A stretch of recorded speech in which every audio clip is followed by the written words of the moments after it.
Well, we've got 7 candidates on the ballot, because that's the other thing. People are going to be like, Ron Turner, you're nuts. Didn't you know such and such dropped out already? Why do you have their name on the ballot?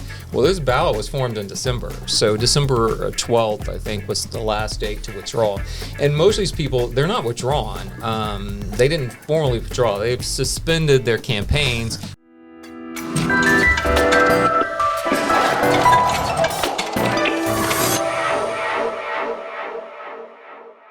What's up, Sarasota? It's Felipe Colon. Trey Martell. Tom Chericello. And we're bringing you the Sarasota SpeaX podcast today with special guest, Sarasota County Supervisor of Elections, Ron Turner. Ron, thanks for being here. Great to be here with you guys this afternoon. So. Welcome. Thanks for coming. Thanks for filling in, Tom. My pleasure. And Brad is, obviously I'm not Brad. Brad usually sits here. He's on vacation with his family this week. Happy to fill in to give you guys the play-by-play and bring you another great guest who's doing something big in Sarasota.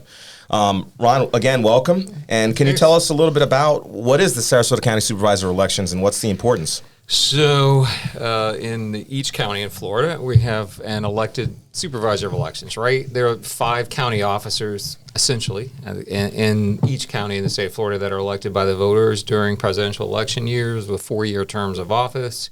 One of them, probably the sheriff, is the most identifiable one that you would have, but tax collector, property appraiser, clerk of the court. But the 5th is the supervisor of elections. So my job as supervisor is to oversee all the voter registration and all the elections in the county. So whether it's a city of Sarasota election, city of Venice, Northport, whether it's a special district like a park and recreation district or something, you'd be surprised of the elections and the offices and things that we're in charge of. So you mean the election isn't just the presidential election every 4 years? There's more elections than that? There are a few other elections in between. And even with that, this year we have more than 70 offices up in Sarasota County that'll be potentially on the ballot. So you got it better than teachers. You work like 8 days a year then. That's what people think. So you work 2 days every couple of years and the rest of the time, and it really doesn't work that way. So what's your day-to-day like then? What's my day-to-day like? It varies every day. I mean, I'm in the office. There's certainly office time.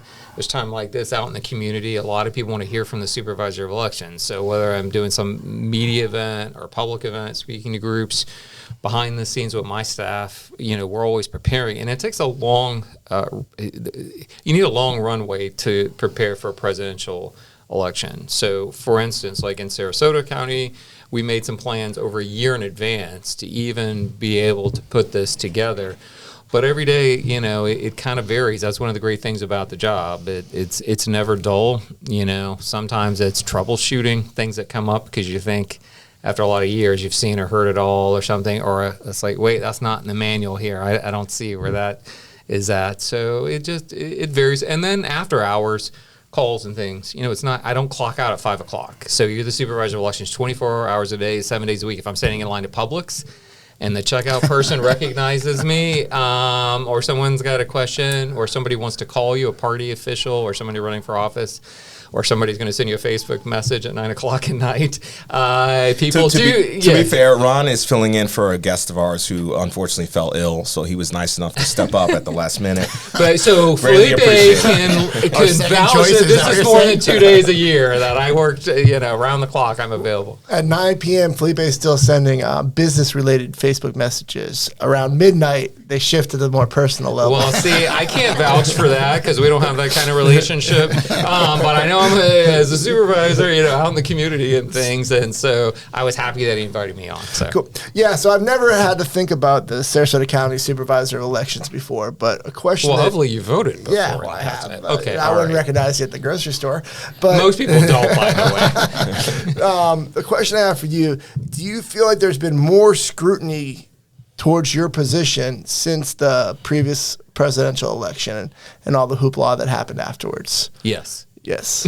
So you ready to expound on that? Yeah, expound on that. And are there more checks and balances? Trey, let's wait to get into the meat of that. Like, people need to understand who the supervisor is first and why it matters. Obviously, we all know that elections have become a contentious issue, right?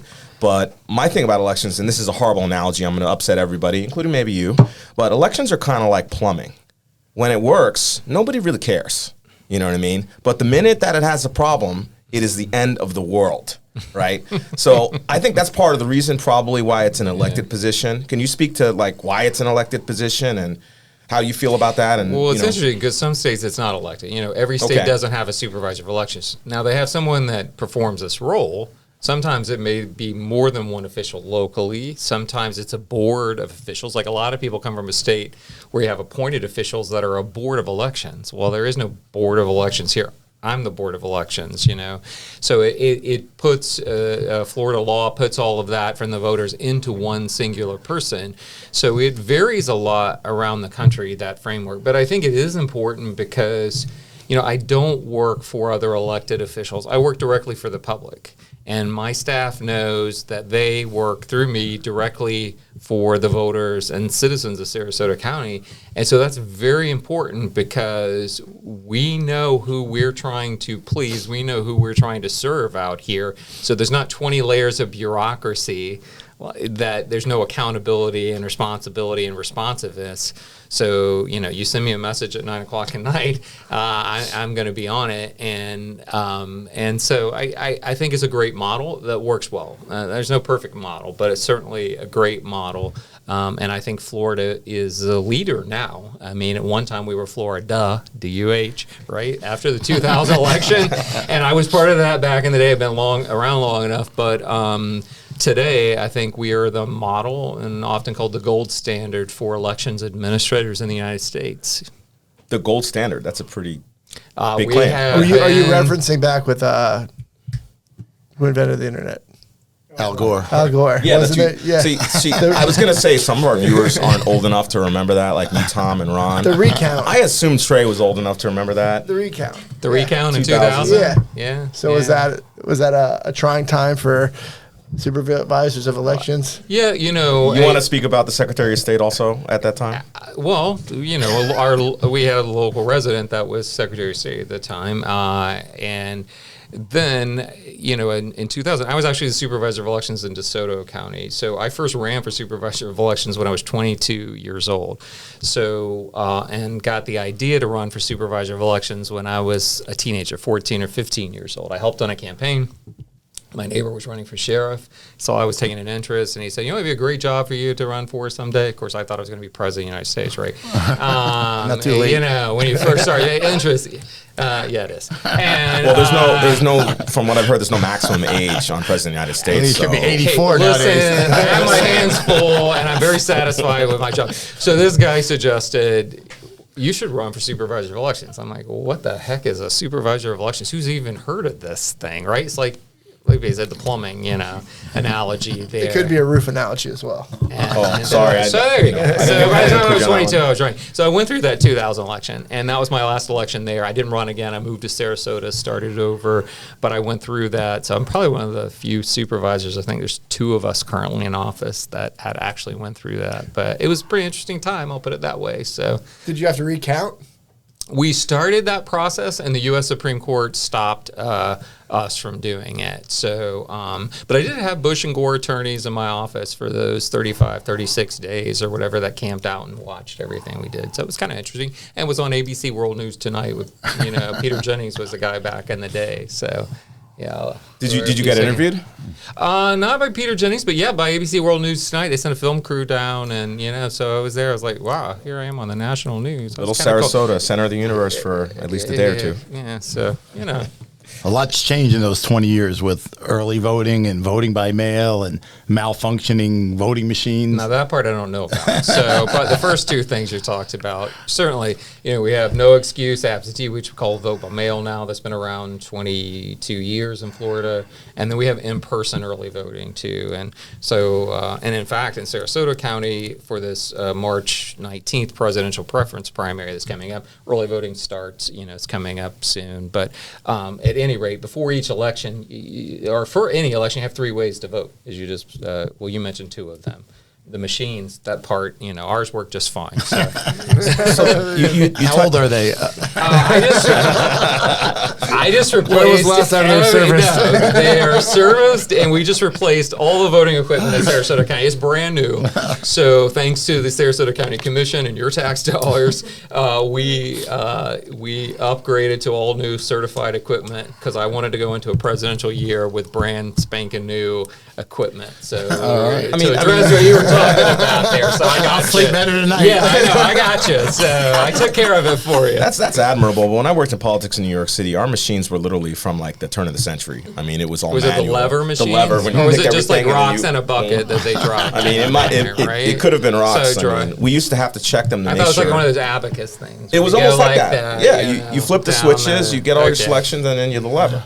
But sometimes there'd be votes already on them, so we'd have to check them to make sure. No. Ours, they have zero, and we run a zero tape before you even start to run any ballots through there, so that you know that there's zero on that machine when you start out. So that's part of the process. Okay. So your neighbor in DeSoto County encouraged you to run for this. Would you consider him a mentor, a friend, or just At the time, was a that just kinda mentor. luck? He's deceased now, but because he was a little bit older than I was. But he was a mentor to me and took me under his wing. So at the time, I was too young to drive or have a car. So my summer off from school, he came and picked me up every day. So I just shadowed him. I went everywhere he went, and then he brought me home. After he got done with his campaign for the day. So whether it was knocking on doors or following him to speak to some group or something. So I saw kind of the process. You're knocking doors and sticking yard signs, things of that nature? Kind of stuff. Dogs are chasing you, after you and all those stuff. So like, trying to Sounds like run the for life your of life. a roofing salesman. You make a good roofing salesman. There you go. So I can work for Strong Roofing there. yeah. There you go. always back to roofs? Always back to roofs. Incidentally, just remind everyone, on a if a dog bites you, you may need an attorney. Wow. So, one of the great things about the political process, listen, we always hear the things that people don't like about politics and politicians, but one of the great things is people don't realize this a lot of times is it's predominantly young people running the stuff behind the scenes. So if you're a young person and you want to really dig into something, you raise your hand, there's a job for you in politics.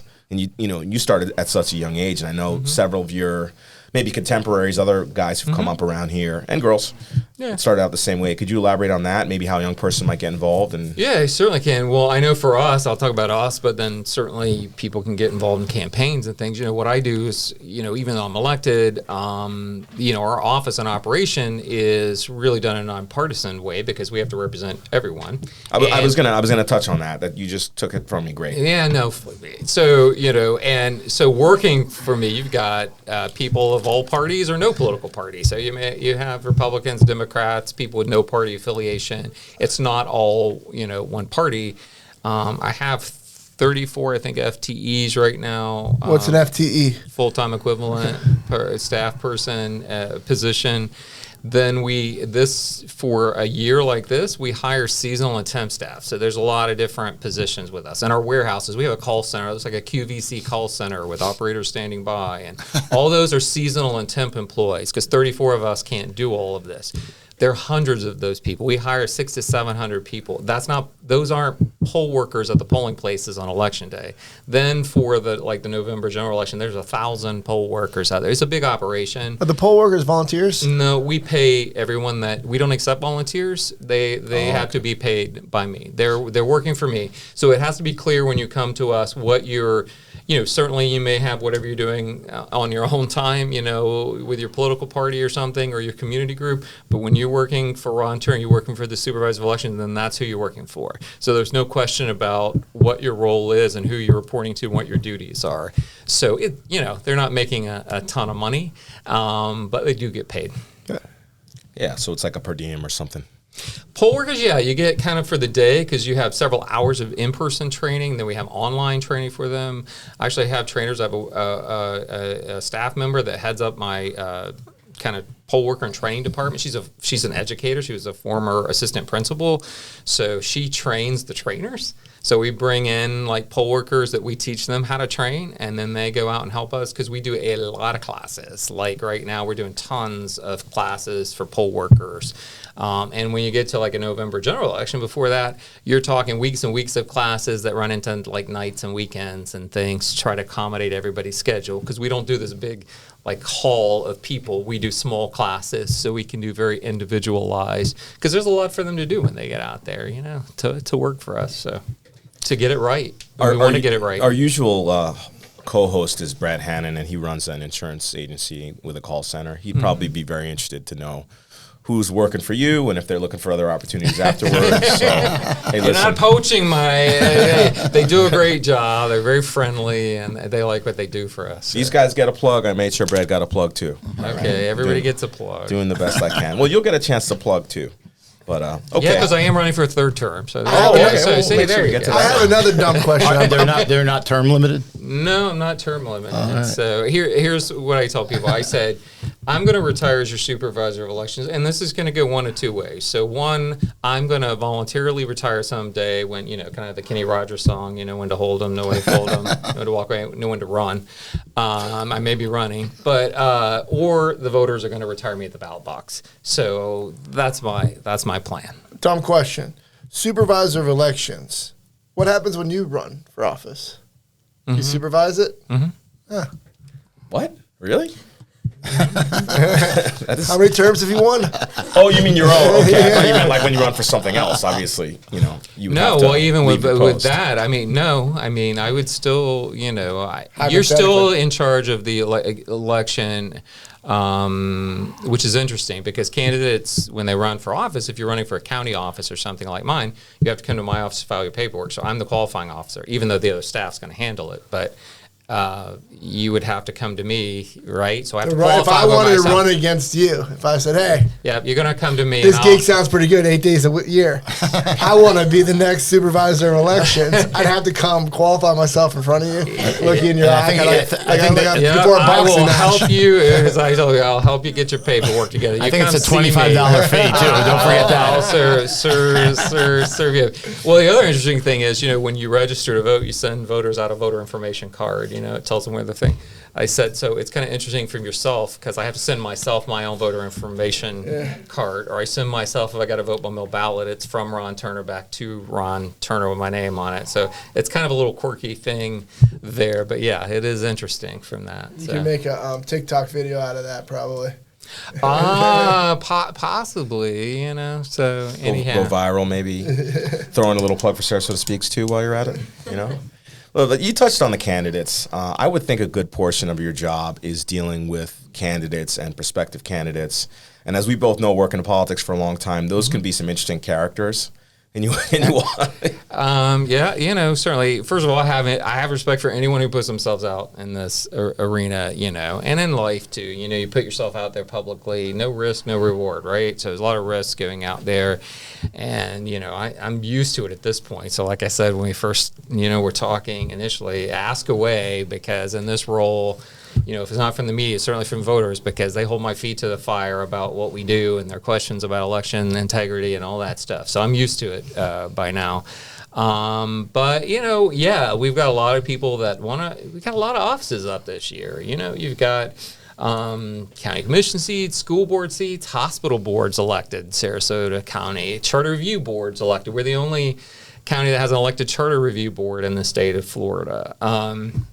There's municipal offices, you know, city of Sarasota, you know, down in Northport. There's just so many different things, and we have to help with a lot of that. And so I have staff that's what they actually specialize in. They work with candidates, campaign finance, like treasury report, all of those financial reports come to us, financial disclosures, political parties, all the people that are for the Democratic Party and Republican Party. At the precinct level, they have people that run for these committee seats. There's hundreds of them. You have to handle the local precinct captains too? Oh, yeah. All their That's paperwork, and if they actually are opposed and end up on a ballot, I have to handle that too. So it's there's a lot to it. Slightly more than 8 days a year, Trey. It is. It's 9. 9 because of the party stuff. Yes, so hours a day at least. Creative math. Can you walk us through what the average candidate has to do, like what their process is to go from I think I want to run for office to actually getting on the ballot? Let's specify what office. Yeah, let's pick one. Maybe that's easy. Well, it depends. If you're running for some offices, there's like maybe little fee that would come to be paid to my office, or little maybe piece for my niece. Well, it depends on what it is. Some of them don't have that much. Now, some offices, you're going to have to gather a large number of petitions potentially, or pay a large qualifying fee to run for that office. So petitions, for people who might not know, or you need to get signatures from registered voters in the area, right, who agree that you should be on the ballot. It's not a vote, but it's a no. But to do that is a major thing. So if you were running countywide in Sarasota County, you would need about 3,500 valid petitions, and the time limit on that's running out because May is the deadline under Florida law. So there's not much time left for that. Or you can pay a qualifying fee to get your name on the ballot. For Supervisor of Elections, hopefully Strong Roofing is successful if you want to run for this. But the qualifying fee is more than $10,000 just to have my name, to file that paperwork with me to say I can even run. That's not running the campaign. Wow. That's just the qualifying. I can see you're getting a little nervous. You're trying to scare me away from this. I'm working on it, right? So it's 10,000 filing fee. Election intimidation. What's that? We won't get into the history of elections in this country. Just joking. So that's 10,000 filing fee without signatures or with signatures? That's without signatures. Okay, so the idea. That was just one example. Yeah, no, but that's interesting because I think a lot of people don't know the inside stuff. Right, here. or you could run as a write-in candidate, which would mean I'd leave a blank for you in November on the ballot. Now, I wouldn't be able to tell anybody what your name is or who the write-in candidate was, but all you'd have to do is file the write-in paperwork, pay no money, pay no petition. You don't have to have the petitions, but like I said, there's a blank on the ballot. So write-in would be the cheapest way for someone to go. But let's say somebody had a little bit more money than that and they wanted to collect the signatures. What would the fee be then? But if you did the signatures, you wouldn't pay the qualifying fee. Okay. It's in lieu of the qualifying fee. Well, that's nice. But $3,500 is probably, I respect those people that get out and do that also, because if in a countywide race, now a county commission or something, if it's a district, it's going to be a smaller number. It might be in the hundreds. But again, it has to be those registered voters, like in that district or that county. You look around Sarasota County, there are a lot of visitors and things here, people that may not live here or even know what you're doing. So you put this specific petition form in front of them. You got to explain who you are. You got to explain what the process is, why you're doing this. So it's a lot of hand-holding, and then like the shampoo bottle, wash, rinse, repeat, right, over and over. So it's not an easy thing for people. So again, I respect anyone who runs for, any of the offices. And that's an example. It varies because some of the offices don't have that heavy of lift to pay or for the petitions to run for them. The petitions, do they have to be physical signatures or can it be electronic? No, not electronic. What about what happened during like COVID and stuff where they were still requiring the physical signatures? If you went that route. What if I was coughing and stuff? Yeah, well, people were veering more towards the fee. I would slide it to you behind the, No, probably more people do the fees than they do the petitions now because the counties become so large. But it's an option. Florida provides options for you. So I've never run a petition operation in Florida, but I've done it in other states. And I'll tell you the reason we do it, it's not always money. It's an excuse to get in front of people, to build a volunteer operation, and some people do it to meet the neighborhood, stuff like right. that. So it just really depends on the specifics of the election. People, what's going on, and why you choose a certain way to do things. And it's great to have options, right? That you can do that. And so that people have options and should. So. Hey, we're learning a lot about elections and having a great time with Sarasota County Election Supervisor Ron Turner. Get ready to learn a bit more on Rapid Fire. Ron Turner, Sarasota County Supervisor of Elections, and this is Rapid Fire.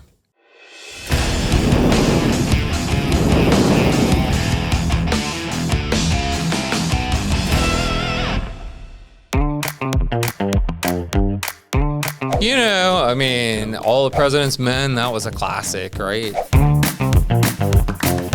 I live near one that's pretty good that I get sometimes is Rico's. So Rico's Pizza, Gulf Gate. Maybe some more international travel. I work a lot, so I don't have time. Plus, you gotta have money, right, to do that. So, but maybe someday, just some more leisure time, some more travel time. I think internationally it would be good. Recently I was thinking about Japan. Like, that would be a cool place to go to. So, and being a student of kind of politics and government, I also like to observe just, those kind of activities and things in other places.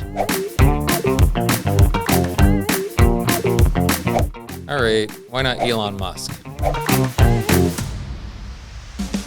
Elvis Presley, All Shook Up. I'm all shook up. Yeah.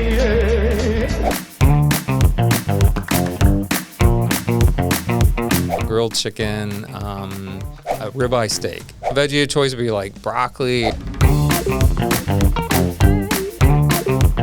What I see in my feed.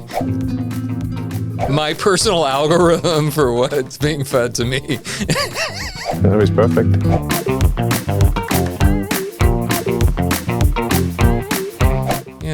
I don't know, have fun when you're, certainly at that age. Just kind of enjoy life. Party on, dudes! Kind of enjoy some of that young freedom that you have in that time that maybe you don't appreciate.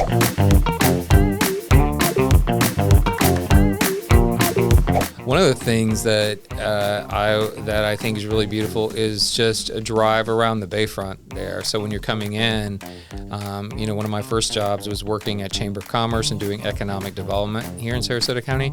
So if you brought in like somebody from a company or something that was new or coming in from the airport and bringing them around that bayfront kind of drive or over that John Ringling Bridge, I mean, it's pretty. You look at that marina, it almost kind of reminds you of like maybe even a California type marina or something. It's a pretty setting and it's very, very different, but I love the bayfront.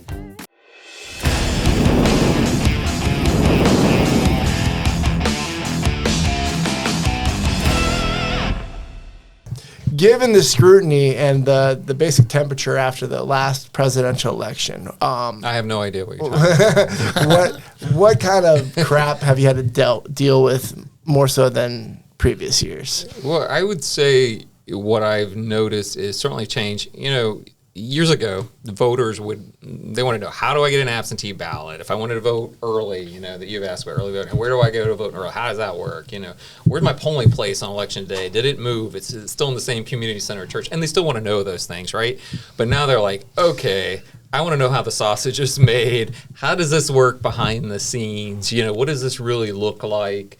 Maybe how can I get involved? Because we have people that come to work, as the poll workers or the temp workers, that part of the reason they want to come is because they want to learn more about the process to see it themselves. And it's a great way to do that because those people end up being our best ambassadors. So they go out there and help educate the public. So when I get questions like that, and believe me, I do a lot. Listen, this is a great voter education opportunity, right? To learn more about the process because it's so much more detailed than I think many people would really realize, and it would take hours for me to go through the level of security and detail from the ballots and chain of custody and dual control that we have and alarm systems and everything else that go into this. So it's not just kind of, hey, you put a few paper ballots in a bag and send a machine out there or whatever. It's not that simple. But you know where you lose people? When you describe details. Yeah. People don't, unless they're really passionate about or interested in that. And there's that audience because, and believe me, I do this, so I'll talk, like I said, to groups that really want to get into that level. It's funny because a woman asked me the other day, I was speaking to an audience, and she asked me a question. I answered in great detail. And she said in front of the whole group, that was a very boring answer. She said, but I appreciate it because what happened was their eyes got this big in the audience because I don't know that they understood everything that I said, but what their takeaway was is, wow, there's a whole lot more into that then. But so back to your question, yeah, there's certainly a lot more scrutiny in what we do, a lot more people paying attention and asking questions. But I love it. We hear from the voters that email me. They send me Facebook messages. You're not the only one that does that.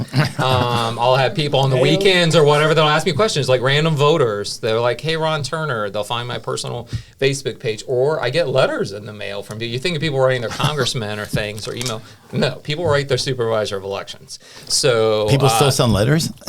People still send letters. More emails than anything in social media things. But people, sometimes I physically get letters.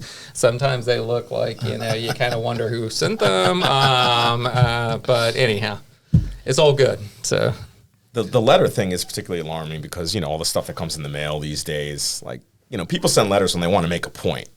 We have that too. Sometimes I get them. Sometimes I've had like anonymous like letters where I used to, we get some other interesting ones that, you'd be not, and that's not all the time, but that usually picks up like at election time and things. But email we do a lot. I mean, I hear from voters every day on something, Now, I have a question for you. Now, you're bipartisan, right? Nonpartisan. Nonpartisan. Yeah. Okay, excuse me. Nonpartisan.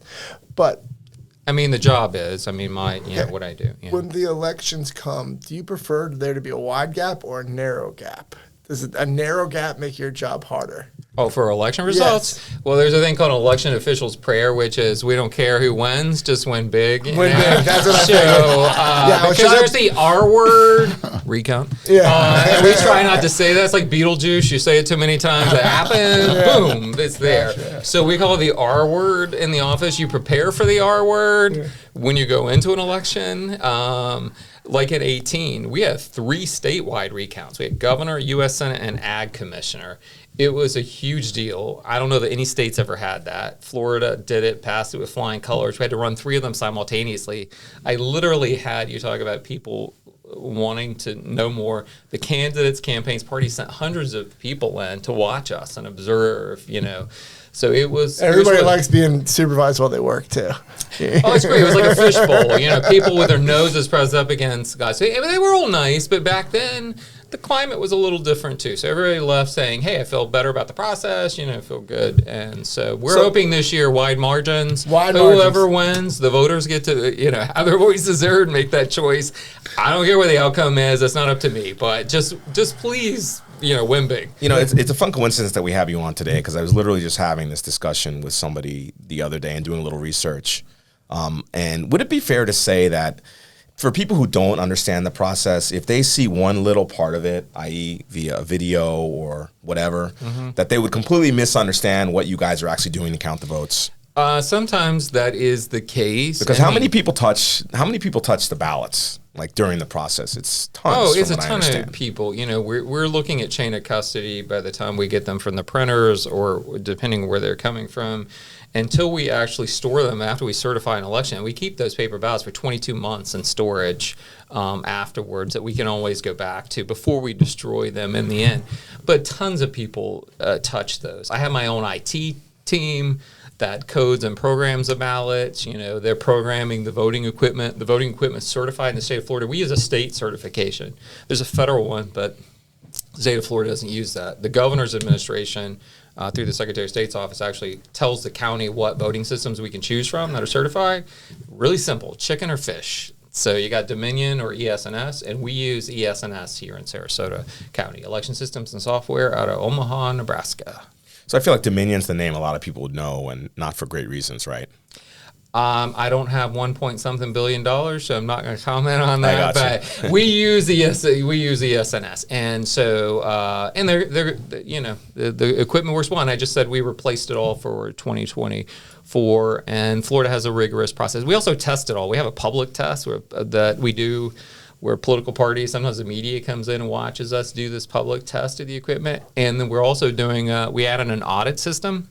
It's an automated independent audit. We'll be auditing 100% of the ballots. So every paper ballot will go through the primary ES&S system. And then my IT staff, we run those ballots again through the secondary standalone system and make a comparison between the second system and the first system for 100% of the ballots in the county. Your office also oversees voter registration, is that right? Mm-hmm. Like in January, we added like 1,600 new voters in the county, I think was the... What's required to register to vote? Well, you got to be a U.S. citizen, right? You're going to be a resident of Florida or Sarasota County. You're going to be at least 18 years of age. You can pre-register at 16 or 17 years of age, which we do that. We go into the high schools and colleges and do that with a lot of the students. So those are the main takeaways for registering to vote. What are some things that excludes you from registering to vote? If potentially, right, I'm not saying that it does, but potentially, if you're not a citizen, if you have a prior felony conviction, depending on the type of conviction and whether you've paid your fines or fees and you've done all that in the terms of your sentence. If you've been adjudicated mentally incompetent by a court, Yeah, I don't know if that applies here or the door wide I'm just open. asking. Not the by court yet. Okay, not by a court, not officially. So, those are the biggies. No political affiliation has to be declared. You can just be. You can choose a political party because we have closed primaries in Florida. Some people choose to do that, or you can do you can choose a minor party. Some people want to be a libertarian or Green Party or whatever it is. We had a surfer party one time in Florida. I don't think it exists anymore, but we have a bunch of what they call minor parties that are not the two major. Or you can be, a lot of people call it independent, but it's really not independent in Florida. The category is no party NPA, affiliation, yeah. NPA.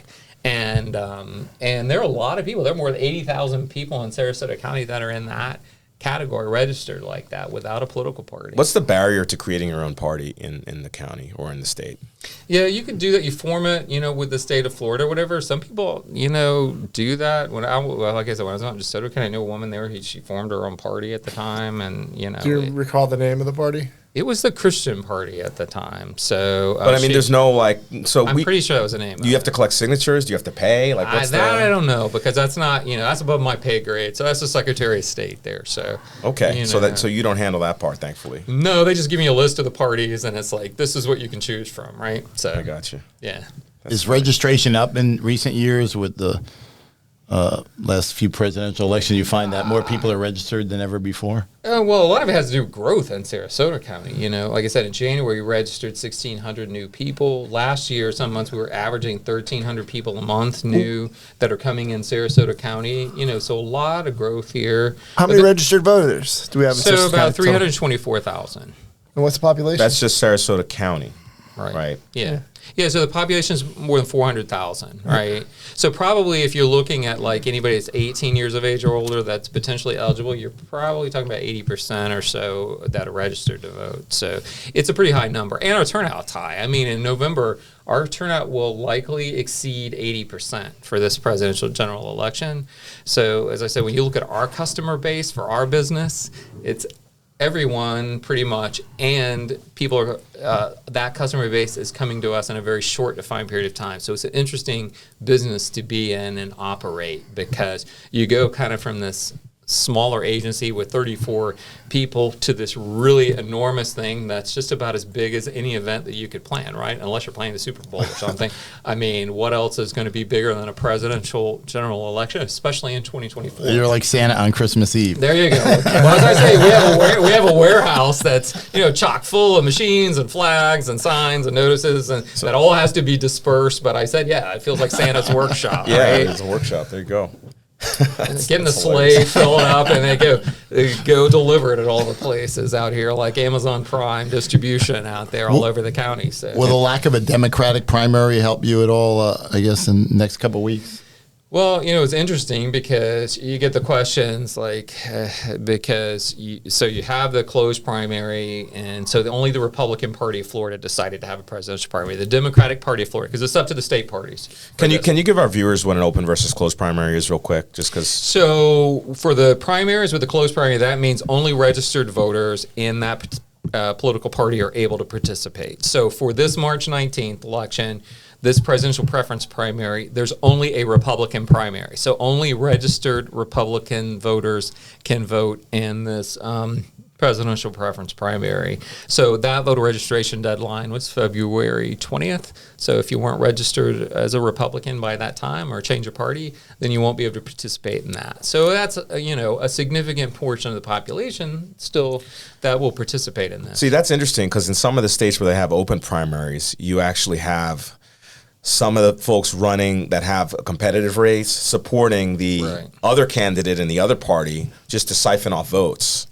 Well, we've got 7 candidates on the ballot, because that's the other thing. People are going to be like, Ron Turner, you're nuts. Didn't you know such and such dropped out already? Why do you have their name on the ballot? Well, this ballot was formed in December. So December 12th, I think, was the last date to withdraw. And most of these people, they're not withdrawn. They didn't formally withdraw. They've suspended their campaigns, which is kind of a made-up term to say, I'm just not campaigning. It just means I'm not spending any more money. So I can still vote for Vivek.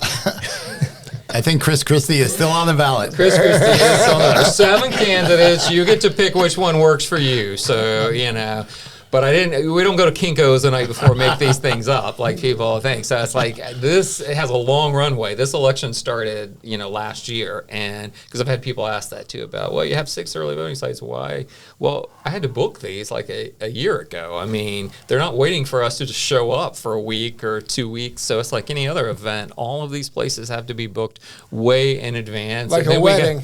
And then we got to be like, okay, well, can you move the Mahjong game to another night so we can get in here, or your monthly book club or something? You know what I mean? They're stubborn. Yeah, this just sounds like a logistical nightmare having to coordinate all these sites. I mean, but I guess you do it the same way every year, right? So you do, and a lot of people come back again, and then some people are like, I don't want to do this anymore. I don't, because of the political climate or things. It's like, hey, maybe this isn't the best for us, for our organization or whatever.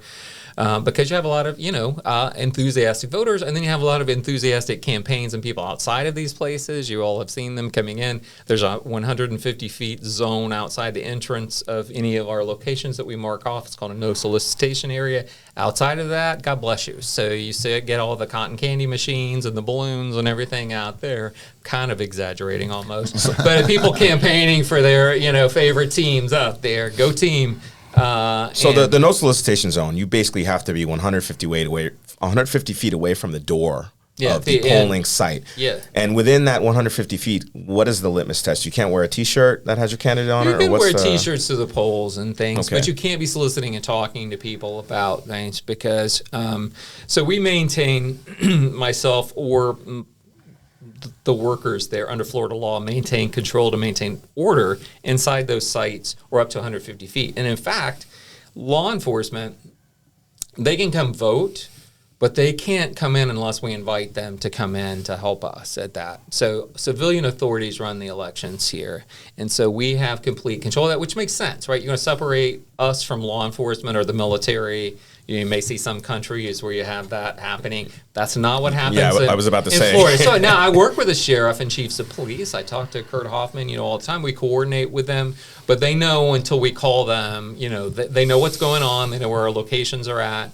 But until we call for their assistance, they can't just automatically come in there to any of these sites. No, I get it. If you had somebody standing next to the polling place armed, it would kind of look a little third world-ish. Or yeah, because some people may say, hey, great, guys and gals in blue or green, and then other people may not have that same. And so that's what's great about America, the difference of opinion and feelings about that. And so we respect that. But first and foremost, we follow the law, and that's what the law tells us to do. Now, what's the criteria when choosing the voting locations? ADA accessible is one thing. Where they're at. I mean, they're going to be, it depends whether it's an early voting site or election day. Election day is going to be inside of a precinct. There are 103 precincts in Sarasota County. The precincts are the boundary lines, like a little mini district. The polling location's a physical place, the polling place inside the precinct there for that thing. So we're going to look at how far from the reaches of that precinct that polling location is, how far of a drive, how you access it from roadways, possibly what other types of transportation modes, public transportation may be available or not. Again, ADA accessibility, just availability, people that are willing to do it. That goes a long way too, right? People that want to be part of this, because it's not like we rent them, but we're not paying a huge sum to do that for the day. So I got a question that I just never even thought about. Who decides the precincts? Because some of the precincts I notice are way larger than others. How do you guys figure that out? Because obviously the large precincts require more workers. It depends, right? So there's different, if you look at the precincts, so the precinct boundaries are decided by the Supervisor of Elections and the Board of County Commissioners. So I propose the precincts and then the boundaries, and then the Board of County Commissioners has to, they could approve or they could deny them. So it's kind of like, the governor and the senator, the president and the Senate. So there's like this ratification process under the law. I have a great relationship with the Board of County Commissioners on this. So we went from 99 precincts to 103. We just did re-precincting. We spent a year looking at these locations, the boundaries. But part of that is just if you looked at a precinct map in Sarasota County where they're at, you will notice that along the coast or more urban areas, you're probably going to see smaller precincts. When you start to look out east, you're going to see maybe larger precinct boundaries. Part of it is where those precincts underlie districts in the county commission district lines, state house district lines. So you've got to design the precincts in a way that they fall into one district, so there's not multiple people voting for multiple. Yes, but we don't have pure precincts, so we have precinct splits also. So you may go into a precinct where some voter, depending on part of the precinct, is going to vote for County Commission District 1, and another is going to be in District 2. Jeez. We don't even have all the same ballot styles. Everybody thinks President of the United States, that there's just one ballot. Well, there's not. There are hundreds of ballot styles in Sarasota County. And we're tracking those ballot styles. Well, you get a secret ballot. We know, like in Precinct 101, how many 101.0.1.2 we've issued because we want to make sure we know by mail how many did we mail out, how many came back, how many voted early, how many voted in person election day. Where are those ballots? Where are the blank ones that we had left? And things. It's all part of the security process. Very good. Well, Tominator Law. What? Tom's here. Tom, why don't you ask your question? All right. One thing we do here on Sarasota Speaks is what do we do, we survey our we do a lot of things. We survey our guests about the roundabouts that have sprung up in recent years around town. Any opinion on that, pro or for? Roundabouts? Well, I've been round a few roundabouts in Sarasota County. That has nothing to do with your office, I hope. They have nothing to do with my office. I once went to Florida Studio Theater performance where they have improv, and the guy on the stage was doing what he called a Sarasota roundabout. It was this little kind of dance thing move. I thought it was kind of cool that he named the Sarasota roundabout. That sounds like Sal, I bet. I'm gonna pass because of my job, so I don't get to be involved in issues and things and have opinions on them. So I kind of have to stay out. You can't pass. I mean, do you enjoy them or do you enjoy them less so? Do I enjoy them? That's a political way of asking the question. You guys are funny. Do I enjoy them less so? Well, there's certainly a big point of conversation, and I'm learning to navigate them like everybody else. So I guess it just depends. They're all a little different too. So are all roundabouts equal? I want to change it up a little bit if I can. Is one question I've been wanting to ask you is like going back hundreds of years in this country, like there have been elections where were you around then? No, I wasn't around then. All right, dead people voted, and I thought that was in Chicago, not in Sarasota. Lyndon Johnson when he was elected senator and Kennedy. Is there any are there any checks and balances? Like when someone dies, do you take them off the registration roll? Yeah, we go do a mirror under their nose to see if they're still breathing. No, yeah, we do. We do a lot of list maintenance. In fact, last year we removed more than 30,000 people from the active voter rolls, moved them to inactive. We probably take about 4,000 or 5,000 people off the rolls for deaths every year in Sarasota County. We do that through using the Social Security Master Death Index, Florida Vital Statistics. Sometimes family sends us death certificates. I get death certificates every week from people. So we do a lot of list maintenance to try to keep the voter rolls clean and up to date here in Sarasota County. So it's a big part of our job that the things we're doing on those other than that on day 3, 4, 5, out of the 8 days that we talked about. So. And the voter rolls are also public, right? I mean, this is not something that's happening in a back room somewhere. No. Voter rolls, anyone can access that. Now, sometimes people don't like that because they'll go, I was like, why is my voting? Well, it doesn't tell who you voted for. We don't know that. But, people are like, I don't want that information on the internet. Well, call your legislator because, this is Florida law, but it's a public record. But, yeah, to your point, it's not some secret, back room things. And believe me, political parties and people and activists, they're looking at those rolls all the time. They're sitting on. Some of these people sit on my website. Like if a candidate files and we update the name, before I even know about it, I'm getting a call from somebody. I was like, I got my staff to even update me on what's going on here. They're like literally, I'm not kidding you. Like they're all over this stuff from politics. They keep me on my toes. True story. I had an elderly woman that called me for legal assistance, and I'm telling her why she should hire me and this and that. She goes, I looked you up. I'm hiring you because you're a blank political party. Now you can't tell your political party. He can't give an opinion on roundabouts. You can't tell your political party. Well, listen, they'll have to. Hey, this is a nonpartisan podcast. Yeah, nonpartisan. I'm going to put it out there. Felipe's a rhino. Here we go. Let it be known. You can go to sanderlinkpartners.com and look me up. Go look up my lit on the list. I want all political affiliations hiring me. Michael Jordan said it well. He said even Republicans buy Jordans. Everybody buys Jordans. But I love a great question, Tom. I love I don't love the controversy of it because my personal opinion is I think that folks who do what you do are underappreciated, number one. And number two, the people who are asking the tough questions are often the people who understand the least about the process. And then it gets contentious. So usually it's that lack of understanding that leads to the fighting. Rednecks. I didn't say that. Well, I didn't say that. Hey, I grew up in Arcadia, so I know all about rednecks. But I appreciate that because we have a great team of people that's made up of thousands of people that are Republicans, Democrats, no party that work. My team, like some of them in their departments at this time of year, like the vote by mail department, different things. These people work 6-7 days a week, a lot of times more than 8 hours a day. They work 10, 12, 14 hours a day. A lot of them sacrifice their families. You have to plan family emergencies. I'm not kidding. Surgeries. So it is a sacrifice. It's not a regular job. And I'm not saying that from whining. I love what I do. It's an honor to do this. I think it's probably the most important job in government. At least I think people now since 2020 understand this. I'm conflicted about voting by mail. On the one hand, elderly and disabled people can vote that may not be able to make it to the polls, but it opens up potential for fraud. Like the ballot could get quote unquote lost in the mail, or their grandchild could vote for them and send it in. And, there's several different. I love this question, by the way. Go. Yeah. This is a real peeve of mine too. Let's talk about this. So.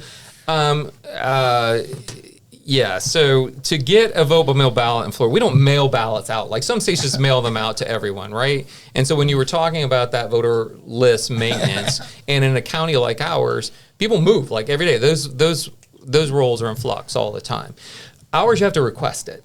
So you're going to request it, and you're going to give me your driver license number or your Florida identification card number or the last 4 of your Social Security, your date of birth, other information, and I'm going to verify that it's you to request it. I'm only going to mail that ballot to the address that we have on file for you, that we've already corresponded with you, that we know exists, that we've actually pinpointed on a map. Because I have a GIS staff person. We've got people pinned on a map here. It's more sophisticated than just that. Then GIS, Geographic Information System. Yeah. Thank you for that. Then, if you want it to go because you're going to Ohio to visit your grandkids, you're going to have to provide me that forwarding address in writing. It's not something I can even take over the telephone. Sign to that. Then these ballots aren't forwardable. They say do not forward in mid-letter. So if the Postal Service doesn't get it to you because you're not there to get it because you got a temporary away or something, a longboat key, it's coming back to my office, and my staff will figure out how to deal with it at that point. Once the voter gets the ballot, they're going to do what they do with their ballot. They're going to seal it up in an envelope. There's a privacy sleeve inside. But on the back, there's a voter certificate. And they're telling me that that's their ballot, that this could be a felony, if they're doing anything wrong. And they're going to sign it. It's going to come back to me. They can mail it or they can drop it in a container at one of my locations. And we check every signature on every one of those things, every single signature against what we have on file. And we also know that that's your envelope that's got certain things on there, indicators from us, because we're the one that mailed it to you back. It's not a generic kind of envelope. So there's security measures. I don't know, people have questions about it or whatever, but there's tens of thousands of people that use it effortlessly in Sarasota County and securely. So I just tell people, listen, you got 3 ways to vote. You vote by mail, you vote early in person. I like to vote early in person. It's easy for me. I go downstairs in my office and vote. But they do make me show my ID and stand in line like everybody else. So there's no cuts, no butts, no coconuts, as whatever the saying is as supervisor. But anyhow. I do love early voting, though. I got to say, I grew up in New Jersey. We didn't have that. That was the first problem, is you grew up in New Jersey, so not Florida, right? So we know how to get things done. I told you we're the gold standard here. Well, we're going to go show New Jersey how to do it. That's right. The thing about we can show them a lot. Absentee's been around forever. And then only recently has everybody been like, what's wrong with this absentee process? I mean, we've only been doing absentee for, well, and 60 part of the years. thing is like a mail ballot versus a vote by mail ballot versus an absentee. So here's something that's happened in the last few years in elections too. Because of social media, because of like the 24-hour news cycle, whatever, people are seeing news from all over. So they're seeing stuff from New Jersey or seeing stuff from California. And the terminology is not the same. The laws are not the same. The states run the elections, even the federal elections. There's no national system of elections. While we're all going to be voting November 5th as Americans, there's literally thousands of election jurisdictions running these individual elections, and they're doing it under state law primarily, not federal law. So most of what I do is under Florida statute, chapters 97 through 106 and the Florida election code. Florida legislature and governor decide that. I'm not, as I tell people, listen, I'm not a legislator. I didn't run to be legislator or governor. I'm your supervisor of elections. So they put it in the law. I'm going to do it. They'll ask us about the laws, and we'll help educate them about how it might affect things. But, they decide what the laws are. I think conventional wisdom is this presidential election could be the greatest turnout in history. I think it's going to be really boring and quiet, and no one's paying attention to this right now. In 2020 we had more than 80% turnout. And I think with our voter registration list maintenance, which we were able to do because of changes in law last year, we had the most the most list maintenance we've ever been able to do to reduce the rolls for people that hadn't voted recently or whatever. So if you do just the simple math and you've reduced the voter rolls from 354 down to 324, even though they're going to go up some, and we were at 80% before, what do you think that's going to do to the percentage and the turnout? So I think you could potentially see a record-breaking turnout in Sarasota County. And am I ready? Yeah, we're ready. We're ready. We've been planning for this for a long time. We didn't just start yesterday planning for this. So, is there anybody? So I have this discussion. Tom mentioned early voting and how he likes it. Yeah, that's a good way I like it. Some people don't, and by some people, who are those people? I mean John Cologne. My dad is constantly. I never met him. Okay, yeah, you've heard his gripes. The Colognes have been known to be late to things. Really? They're not early people. They're not the early birds. So it's like John Early. I thought I could get through one podcast without somebody on this side of the table commenting on that, but I guess not today. So what does your dad have against early voting? Well, he's concerned that when there's such long period of early voting, like weeks before, that information before the election comes out, and people can't take their votes back. But I've heard the same thing with. I would love to hear an argument, so I don't have to have this argument. Okay, I'm going to give you an argument for that. What happens when the day after the election or a week after election information comes out about a candidate? That's a moving target. So to say that, I get it. But we've seen that even, in the 2020 election, that maybe some information was coming out after the election, and you didn't know that, and you know it a week later or whatever. Would it have changed the dynamics of it? Dude, if you're the type of person that goes 2 weeks early to vote, you got your mind made up, or however. Yeah, is it going to change your mind? You got your mind made up. Because that's another question. You're itching to go get your vote in. Right. I mean, do we know how malleable they are about these candidates? Because, we could end up, we don't know yet. There's a lot of assumptions about who the nominees are going to be, and I'm not going to assume anything's in an election. That's not my job. Tom, who do you think the nominees are going to be? Yeah, Tom, who do you think the nominees are going to be? Well, we're filming this right after Super Tuesday, so I think that's a moot point. Right, but there's still an election. There's still candidates. They all still count in Florida. To your point. So I can't weigh in on that. There's 7 candidates on the ballot for the Republicans in Florida, and we'll see who it gets. One beef I have is with the absentee ballots or mail-in ballots, like.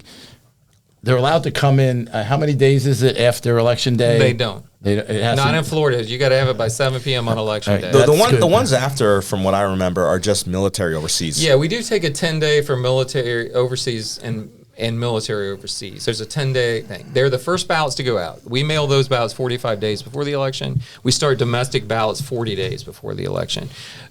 domestic vote by mail ballots have to be back in my office. You can't even take them to a polling location on election day. If you did, you could surrender it and vote in person there, but you have to get it back to one of my offices. I physically have to have that thing by 7 p.m. So what you're saying is if you support our troops, you don't complain about ballots that come in after election day.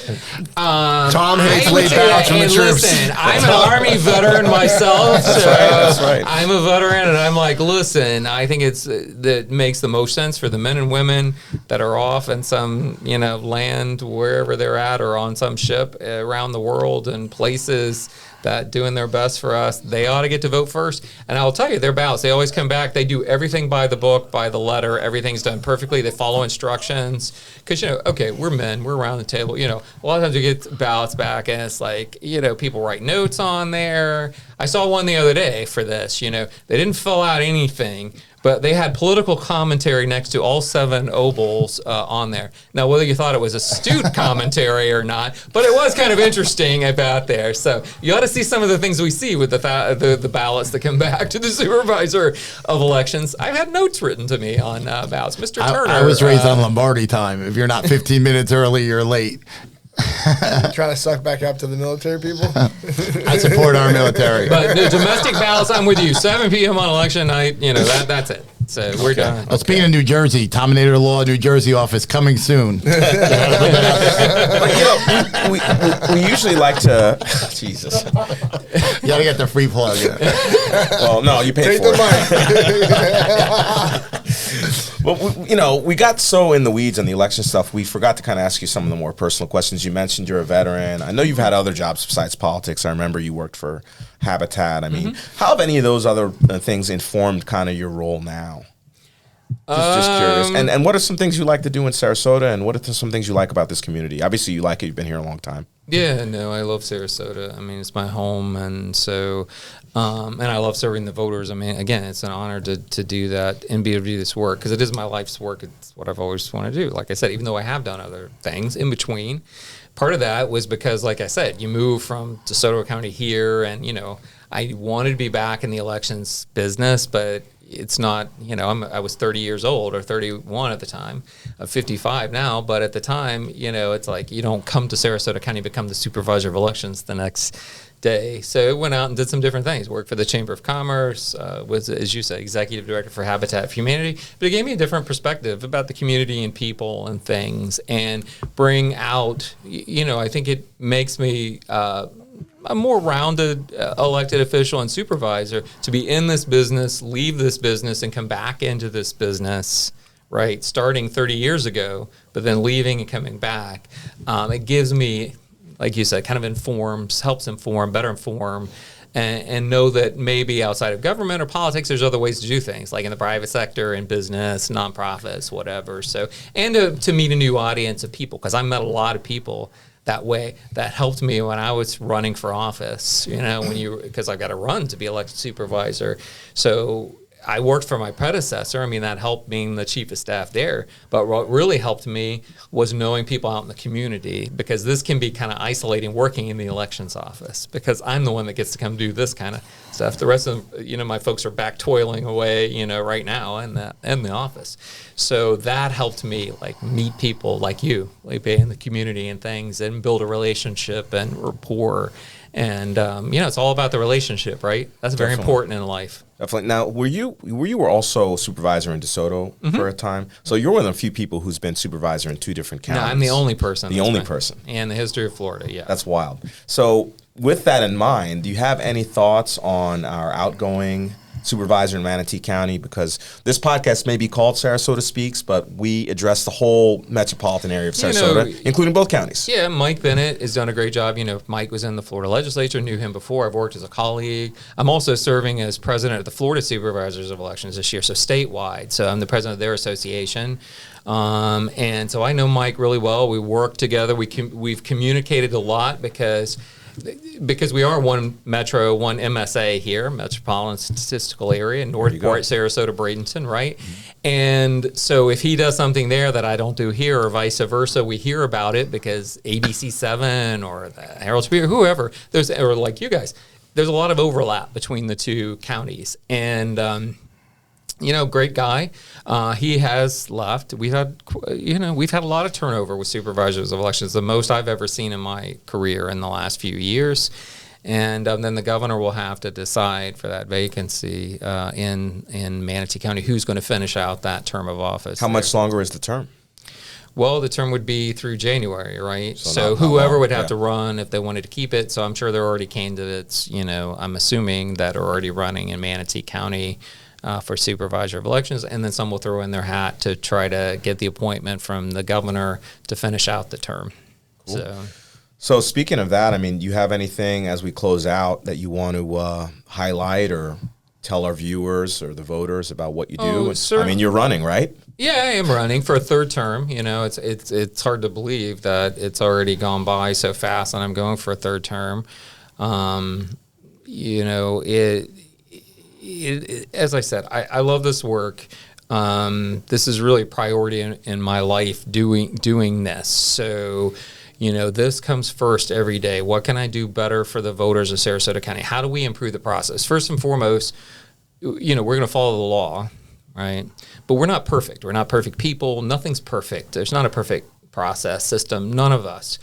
But what we do in our office is always look for continuous quality improvement. Like after each election, we do an after-action review. How do we do better? What went well? What didn't go so well as planned? And then how do we improve that next time? We have project managers. We assign them out to different departments and different people with timelines, but we want to do this better and better and better. The voters of Sarasota County deserve the best, and we're trying to give them the best service. We also take a customer service approach.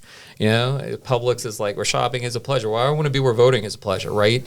Because that makes people comfortable. They want to come in. They want to do this, that this isn't an intimidating process, but that we have our act together, that they can trust us in what we do, and that we're here for them. And if they've got questions, that we're here to answer them and serve them. And so we take it seriously. Great. Sounds good. In closing, Trey, you got anything? Oh, you got to have something, Trey. So he was writing something down. I've enjoyed getting to know. I'm getting to know Trey. I've enjoyed getting to know him, and I'm like, what is he writing down on these notes you over here? Know what I so wrote it's down? like I didn't get my glasses. So you wrote down, "Call Mrs. Smith. Tiles are in." Would you relax, please? Close. But no, we are renovating the new space we just moved into, and we have to put what's it called? A sign.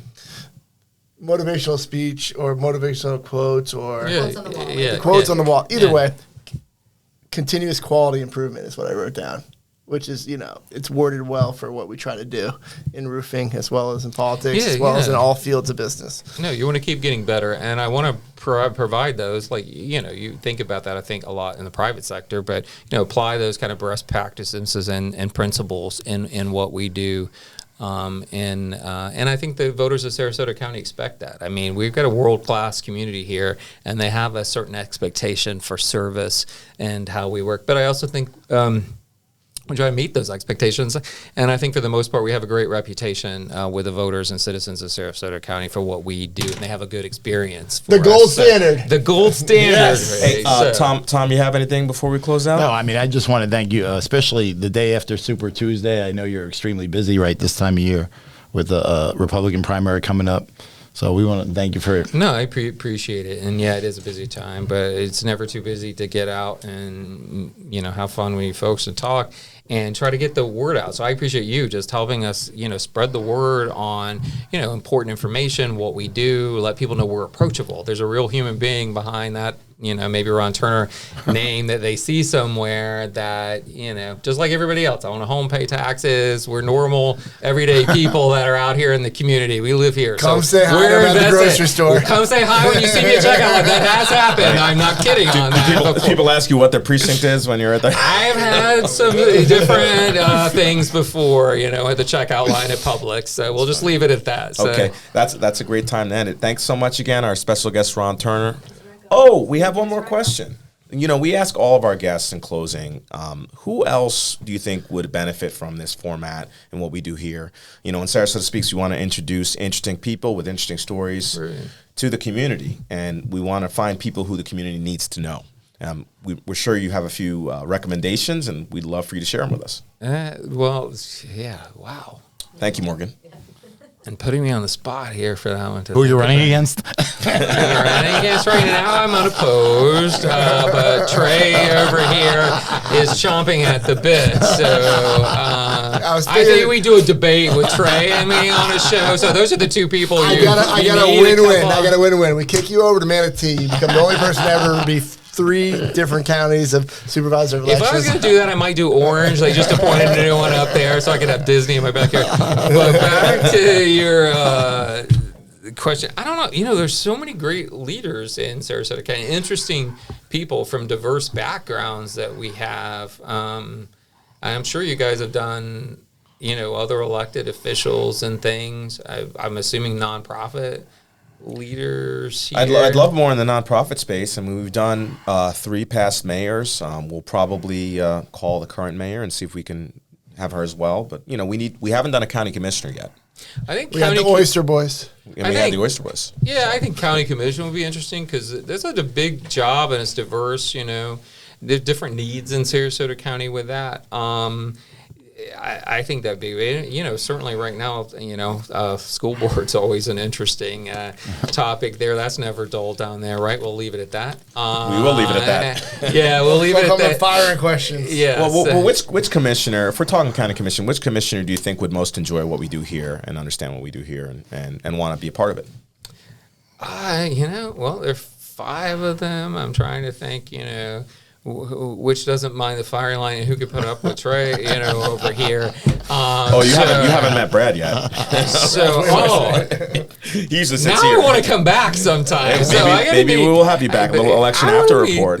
Brad. So I like to have fun. I can't because the interesting thing for my job is all those people have to run. So I can't say any of their names. Okay. Because that puts me in a spot like I'm picking one over another, and I can't do that. And some of them have opponents, so I can't do that either. Here in my job, let me put it that way. Yeah. I heart everyone. So there might be some equal time laws that we have to look into.